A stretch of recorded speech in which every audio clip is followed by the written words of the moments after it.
Hey everyone, welcome back to Steve's View. Today we've got a really important story that's shaking up Washington, the courts, and even the global economy. It's all about President Donald Trump, tariffs, and a big legal fight over just how much power a president should really have when it comes to declaring a national emergency.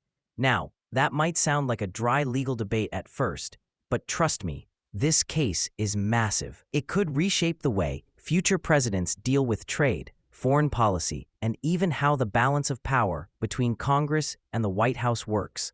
So let's break it all down step by step. On August 29th, a U.S. federal appeals court, specifically the Court of Appeals for the Federal Circuit, handed down a pretty stunning ruling.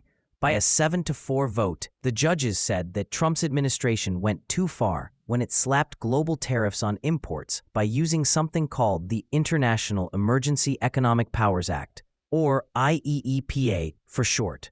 The court basically said, "Sorry, Mr. President, but that law doesn't give you the authority to impose taxes or tariffs on goods coming into the country. That's Congress's job." This is huge because tariffs aren't just about money. They're a foreign policy weapon. They affect consumer prices. They shake up entire industries, and they've been a centerpiece of Trump's economic strategy. Let's rewind a bit. The International Emergency Economic Powers Act was passed back in 1977. The whole point of it was actually to limit presidential power, not expand it. Before that, presidents had all kinds of loosely defined emergency powers, and Congress wanted to rein things in. But here's the twist. Over time, IEEPA turned into one of the most powerful tools a president has in foreign policy.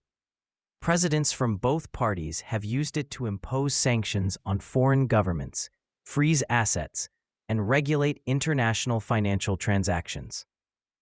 What no one had really done before Trump, though, was use IEEPA to justify tariffs. That was new. Trump's team argued that since the law gives the president authority to regulate international commerce during a national emergency, tariffs counted as a form of regulation. The court just flat out disagreed. The judges who ruled against Trump gave several reasons. 1. Tariffs are taxes, and under the Constitution, the power to tax and to raise revenue sits with Congress, not the president. 2. IEEPA doesn't mention tariffs at all. If Congress wanted the president to have that power, they would have said so explicitly. 3. Major questions doctrine. This is a big one. The Supreme Court in recent years has made it clear that when it comes to major questions, meaning issues of huge political and economic significance, agencies or presidents can't just assume they have power unless Congress is crystal clear. And slapping global tariffs on nearly every country, that definitely counts as a major question. So, in the court's view, Trump's move wasn't just creative, it was unconstitutional. Remember, the vote was 7-4. That means 4 judges sided with Trump's argument. They said, look, the law gives the president broad powers to regulate international economic activity during a crisis. Tariffs are just one tool among many. Why should we second-guess the president's judgment here? This split shows how contentious the issue really is. Even judges can't agree on how far presidential powers should go when the word emergency gets thrown around. Now, here's where it gets interesting. The court didn't make the ruling effective right away. They hit the pause button until October 14th. That gives Trump's team time to appeal to the Supreme Court. If the Supreme Court takes the case, we could be looking at one of the most important rulings on presidential power in decades. Think about it. Not just tariffs, but the entire way presidents use emergency declarations could be redefined. And if the Supreme Court agrees with the lower court, well, then the U.S. government might be on the hook to refund hundreds of billions of dollars in tariffs that have been collected from businesses over the past few years. That's money already baked into budgets, spent or allocated. Imagine the chaos of trying to unwind all that. This isn't just about Trump or tariffs. It's about the age-old question in American politics. Who really holds the power, Congress or the president? The Constitution says Congress controls the purse strings and has the power to levy taxes. But presidents have always pushed the envelope, especially when it comes to foreign policy. Trump's strategy with tariffs was part of his America First agenda. He used tariffs not just against China, but against allies in Europe, Latin America, and beyond. His argument was that the U.S. had been taken advantage of in trade deals for decades, and tariffs were his way of forcing other countries to negotiate better terms. But the court is saying, hold up. Even if tariffs are a good idea, that doesn't mean the president gets to do it alone. For Trump, this ruling is a double-edged sword. On the one hand, it feeds perfectly into his narrative of being an outsider fighting against the deep state and unelected judges who, in his words, want to stop him from protecting American workers.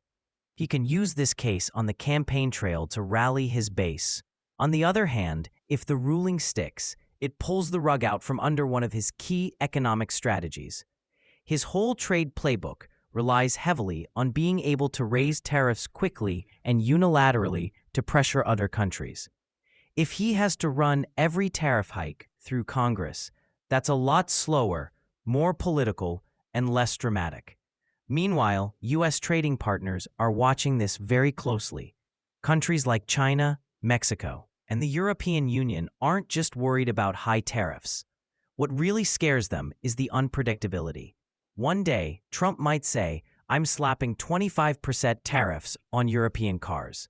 The next week, he might suspend them if he gets a promise of better trade terms. That kind of whiplash makes it hard for businesses and governments to plan ahead. If the courts ultimately strip away some of Trump's power here, other countries might actually breathe a sigh of relief. It would make U.S. trade policy a little more stable, less subject to sudden presidential decisions. Let's talk about the Supreme Court for a second, because they're the ones who might have the final word.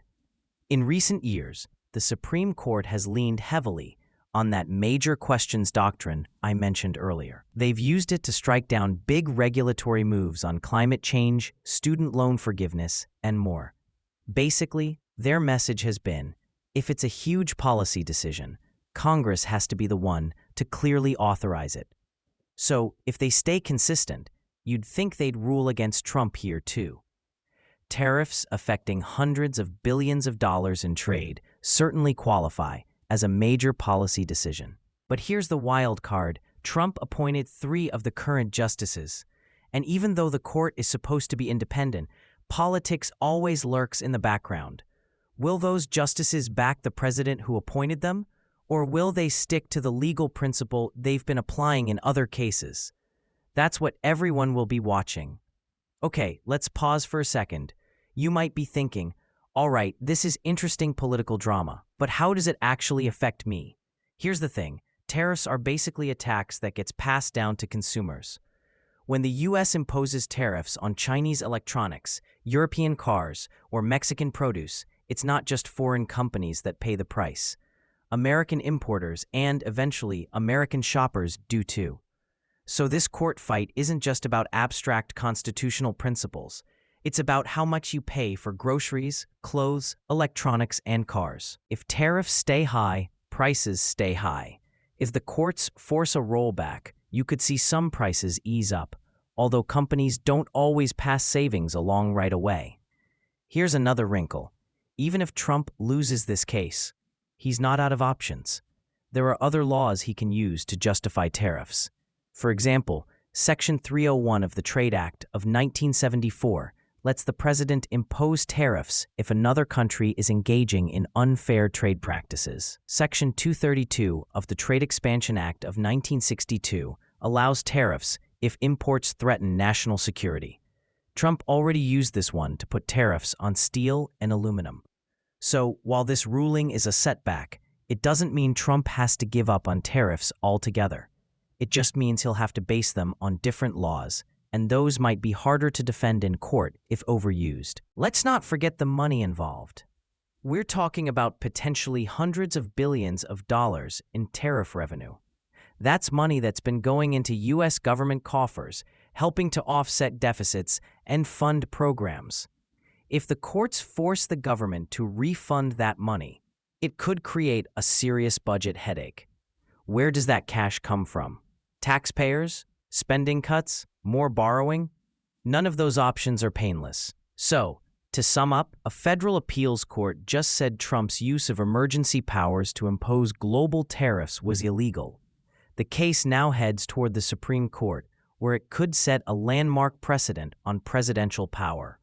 If the ruling holds, it could mean refunds of massive amounts of tariff revenue, a reshaping of U.S. trade policy, and a new limit on what presidents can do without Congress.